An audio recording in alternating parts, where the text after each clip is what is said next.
Eu passei 23 anos enterrando gente, mas existe uma noite que nunca saiu da minha cabeça. Até hoje, quando chega o dia 2 de maio, eu não consigo dormir direito, porque foi naquela madrugada, dentro da ala antiga do cemitério, que eu vi algo que não pertencia mais ao mundo dos vivos. Mas antes de começar, se você gosta de relatos reais, estranhos e perturbadores, se inscreva no canal para não perder nenhum vídeo. Meu nome é Nivaldo Santos. Tenho 58 anos e trabalhei como coveiro no Cemitério Municipal São João Batista, em Volta Redonda, Rio de Janeiro, por 23 anos. Me aposentei em 2015, mas tem um dia específico que nunca saiu da minha cabeça. Um dia que mudou completamente minha forma de ver o mundo. 2 de maio de 1992. Naquela época, eu tinha apenas 26 anos e trabalhava no cemitério havia apenas 3 anos. Ainda era novo no ofício, mas já tinha visto muita coisa. Enterros tristes, famílias destroçadas, mortes violentas. Achava que nada mais me surpreenderia, mas estava errado. Aquele dia começou normal. Cheguei ao cemitério às 6 da manhã, como sempre. O céu estava nublado, ar úmido, cheiro de terra molhada da chuva da noite anterior. Tinha um enterro marcado para as 9 horas. Nada de especial. Peguei minhas ferramentas e fui verificar o setor onde seria o sepultamento. Era na ala antiga, onde ficavam os túmulos mais antigos da cidade. Famílias tradicionais de Volta Redonda, alguns datando dos anos 30 e 40. Quando cheguei na área, notei algo estranho. Uma névoa fina pairava sobre o chão, apenas naquela seção. O resto do cemitério estava normal, mas ali a neblina era densa, quase sólida. E fazia um frio que não batia com a temperatura do resto do lugar. Pensei que fosse a umidade da noite. Continuei meu trabalho. Estava verificando as medidas da cova quando ouvi um som baixo, como um murmúrio, vindo de algum lugar próximo. Parei. Prestei atenção. O som se repetiu. Parecia uma voz, mas abafada, distorcida, como se viesse de muito longe ou de dentro da terra. Olhei ao redor. Não havia ninguém. O cemitério estava vazio naquele horário. Só eu. O murmúrio continuou, e dessa vez consegui distinguir. Eram palavras, mas numa língua que eu não reconhecia. Ou talvez fossem palavras ao contrário. Não sei explicar. Senti um arrepio subir pela espinha. Peguei minhas ferramentas e dei alguns passos para trás. Foi quando vi. Entre os túmulos antigos, a névoa começou a se mover. Não era vento. Era como se a própria neblina estivesse viva, se moldando, tomando forma. Fiquei paralisado observando aquilo. Meu corpo inteiro gelou. Não conseguia me mover, não conseguia gritar. Apenas olhava. A figura tinha formato humano, mas não era sólida. Era feita da própria neblina, translúcida, flutuante. Não tinha rosto definido, apenas uma silhueta que se movia lentamente entre os túmulos. Depois de alguns segundos que pareceram eternos, consegui me forçar a correr. Larguei as ferramentas ali mesmo e fui direto para o escritório da administração, que não ficava muito longe de onde eu estava, apesar de não conseguir ver por causa dos túmulos maiores. O Cemitério Municipal São João Batista foi fundado em 1936, numa época em que Volta Redonda ainda era distrito de Barra Mansa, antes de se tornar cidade. O lugar cresceu junto com a Companhia Siderúrgica Nacional, que trouxe milhares de trabalhadores para a região. Muitos desses trabalhadores estão enterrados ali. Comecei a trabalhar no cemitério em 1989, quando tinha apenas 23 anos. Meu tio, Agenor Santos, era zelador-chefe e me conseguiu a vaga. Ele trabalhou lá por mais de 30 anos e conhecia cada canto daquele lugar. Dizia sempre que cemitério guardava histórias que os vivos preferiam esquecer. Quando cheguei ofegante no escritório, encontrei meu tio conversando com o administrador, seu Edson. Contei o que tinha visto, ainda tremendo, as palavras saindo atropeladas. Meu tio ficou sério. Seu Edson também. Perguntei se eles achavam que eu estava maluco. Meu tio balançou a cabeça devagar e disse algo que me arrepiou ainda mais. Você não é o primeiro a ver isso naquela área. E provavelmente não será o último. Seu Edson abriu uma gaveta e tirou um caderno velho com capa de couro gasto. Dentro havia anotações à mão, datas, descrições de eventos estranhos no cemitério ao longo dos anos. E lá estava. Vários relatos parecidos com o meu. Figuras vistas na névoa. Vozes inexplicáveis. Sempre na mesma área. Sempre em datas específicas. E quase todas as datas tinham algo em comum. Eram aniversários de mortes violentas que tinham acontecido em Volta Redonda décadas atrás. Meu tio folheou o caderno até encontrar o que procurava. Apontou para uma entrada datada de 2 de maio de 1962, exatos 30 anos antes. A anotação dizia: funcionário relatou névoa estranha na ala antiga. Ouviu sons. Ficou mal o dia todo. Olhei para ele sem entender direito.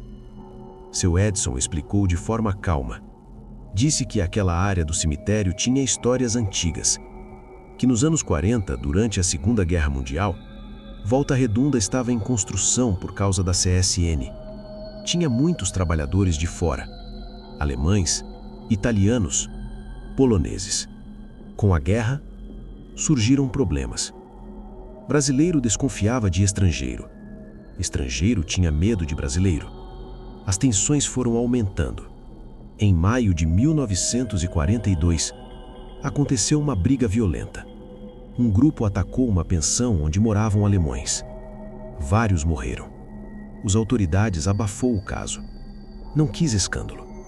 Os corpos foram enterrados rápido, sem cerimônia, em covas simples na área que depois virou cemitério. Meu tio disse que desde então, de vez em quando, coisas estranhas aconteciam naquela parte. Névoa que não batia com o clima, frio fora de hora, sons que ninguém conseguia explicar. Não era todo dia, era esporádico, mas quando acontecia, deixava as pessoas incomodadas. Seu Edson fechou o caderno. Disse que o melhor era eu ficar longe daquela área pelo resto do dia, que íamos transferir o enterro das 9 horas para outro setor. Concordei, não queria mais voltar lá. Passei o resto da manhã trabalhando em outras áreas do cemitério, tentando não pensar no que tinha visto. Mas era difícil. A imagem daquela forma na névoa não saía da minha cabeça. Por volta do meio-dia, seu Edson me chamou. Disse que tinha aparecido outro problema. Uma família tinha vindo visitar um túmulo justamente na ala antiga. Estavam lá agora e uma das mulheres tinha passado mal. Fomos até lá. A mulher estava sentada num banco, pálida, sendo abanada pela filha. Dizia que tinha sentido uma tontura forte, um frio súbito, que ouviu algo estranho, mas não conseguia explicar direito. Ajudamos ela a sair dali, levamos para a administração, demos água, esperamos ela se recuperar. Quando foi embora, ela olhou para mim e disse baixinho: tem algo errado naquele lugar. Eu sabia exatamente o que ela queria dizer. O dia foi passando, mas o mal-estar continuou. Outros visitantes que passaram pela ala antiga reclamaram de sensações estranhas. Um homem disse que sentiu como se alguém estivesse puxando sua camisa.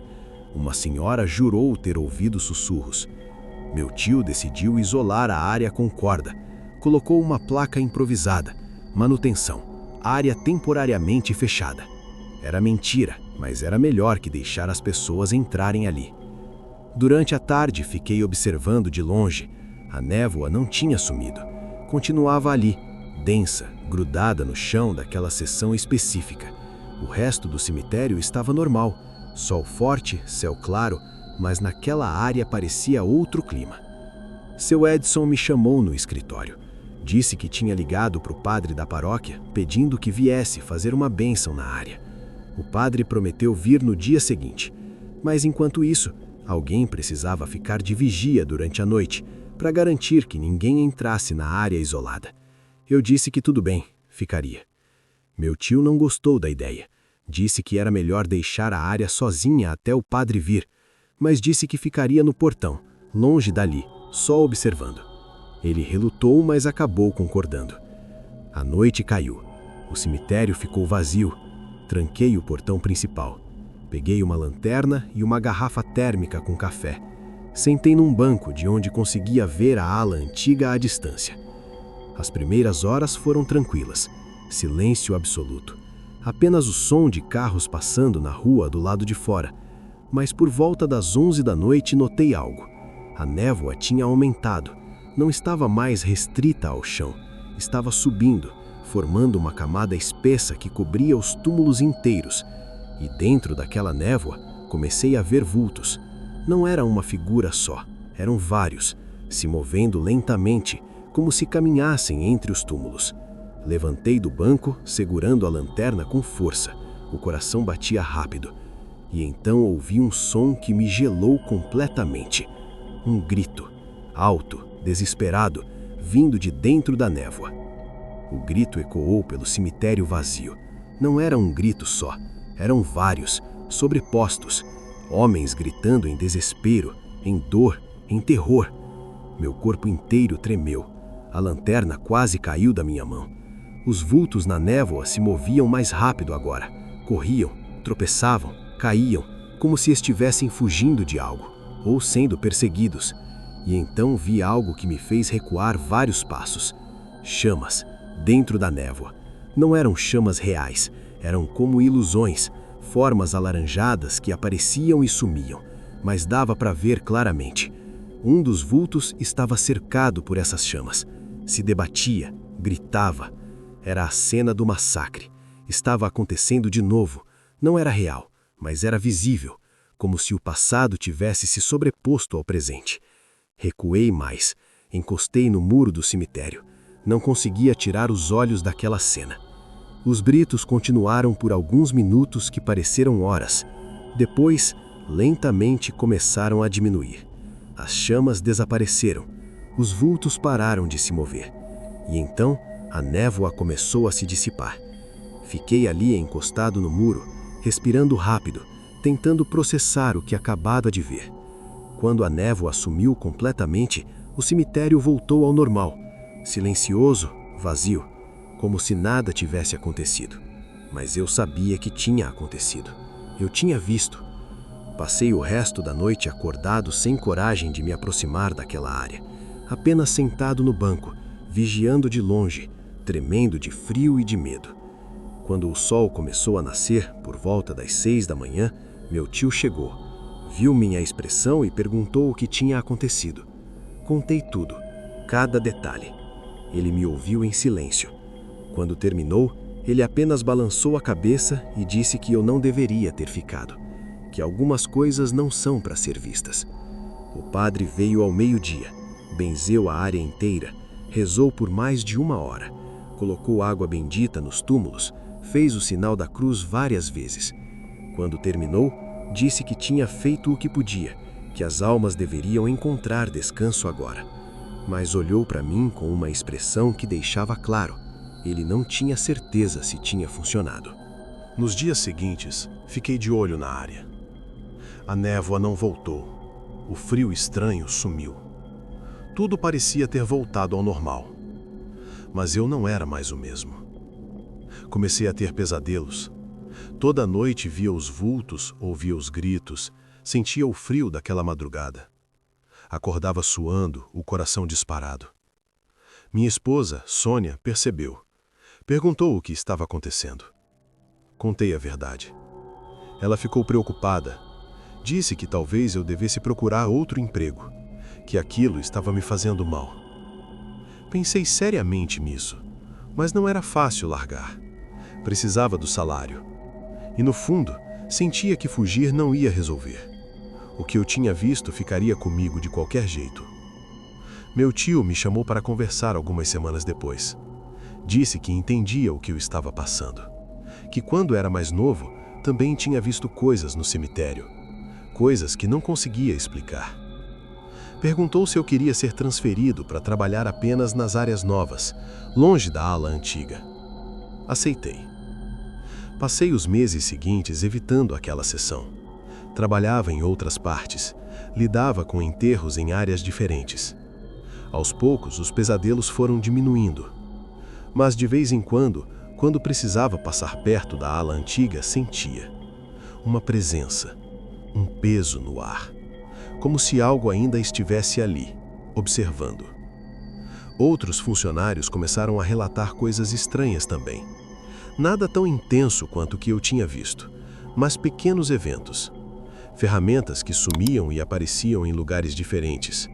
Sombras que se moviam no canto do olho. Sensação de estar sendo observado. Seu Edson manteve a área da ala antiga com acesso controlado. Visitantes podiam entrar, mas apenas durante o dia. Ninguém ficava sozinho lá. E todo dia, 2 de maio, o cemitério aumentava a vigilância naquela área. Nunca oficialmente, nunca explicando o motivo, mas todos que trabalhavam ali sabiam. Alguns anos depois, em 2002, o cemitério fez uma reforma. Reformaram várias lápides antigas, nivelaram o terreno, plantaram árvores novas. A ala antiga ficou diferente, mais limpa, mais organizada. Mas eu ainda sentia. Aquela presença nunca foi embora completamente. Mas em 2015, pouco antes de me aposentar, algo estranho aconteceu. Uma mulher apareceu no cemitério. Devia ter uns 60 e poucos anos, cabelos grisalhos, olhos cansados. Perguntou pela administração. Disse que estava procurando informações sobre parentes enterrados ali nos anos 40. Seu Edson, que ainda era administrador, me chamou para ajudar. A mulher mostrou documentos antigos, certidões de óbito, fotos desbotadas. Um dos nomes era familiar. Heinrich Müller, uma das vítimas do massacre de 1942. Ela disse que era neta dele, que a família tinha se espalhado depois da tragédia, que durante décadas ninguém falava sobre o assunto. Mas agora, velha, sentiu que precisava encontrar o túmulo do avô que nunca conheceu. Levei ela até a ala antiga. Mostrei a área aproximada onde as vítimas tinham sido enterradas.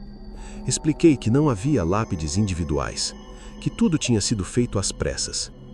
Ela ficou em silêncio por um longo tempo, apenas olhando para o chão. Depois tirou uma pequena cruz de madeira da bolsa e fincou na terra. Não disse nada. Apenas ficou ali, de cabeça baixa. Quando foi embora, agradeceu. Disse que finalmente tinha trazido um pouco de paz para o avô. Naquela noite, quando estava fechando o cemitério, passei pela ala antiga e senti algo diferente. O ar estava mais leve. A sensação de peso tinha diminuído ainda mais, como se algo tivesse sido resolvido. Me aposentei em outubro de 2015. Depois de 23 anos trabalhando no cemitério, era hora de descansar. Meu corpo já não aguentava mais o trabalho pesado. As costas doíam, os joelhos reclamavam. Mas antes de ir embora definitivamente, quis fazer uma última visita à ala antiga. Era uma manhã de sábado. O cemitério estava vazio. Apenas eu e o silêncio. Caminhei entre os túmulos antigos. Passei pela área onde tudo tinha acontecido em 1992, onde tinha visto a névoa, os vultos, as chamas ilusórias. Tudo estava normal. Sol brilhando, pássaros cantando, nenhum sinal de presença estranha. Fiquei ali parado por alguns minutos, pensando em tudo que tinha vivido naquele lugar, nas histórias que tinha testemunhado, nas coisas que tinha visto e que nunca conseguia explicar completamente. E me despedi. Saí do cemitério naquele dia sabendo que nunca mais voltaria, que aquele capítulo da minha vida tinha terminado. Hoje, com 58 anos, vivo uma vida tranquila. Cuido dos netos, trabalho no jardim, durmo bem. Mas de vez em quando passa o dia 2 de maio, penso naquela noite de 1992. No que vi, no que senti, no que aprendi. E agradeço por ter sobrevivido para contar essa história, mesmo sabendo que nenhum homem vivo deveria ter visto aquilo. Se gostou, eu realmente agradeceria se deixasse o like e se inscrevesse para receber mais relatos como este. Isso é tudo por hoje, mas nos vemos em breve, no próximo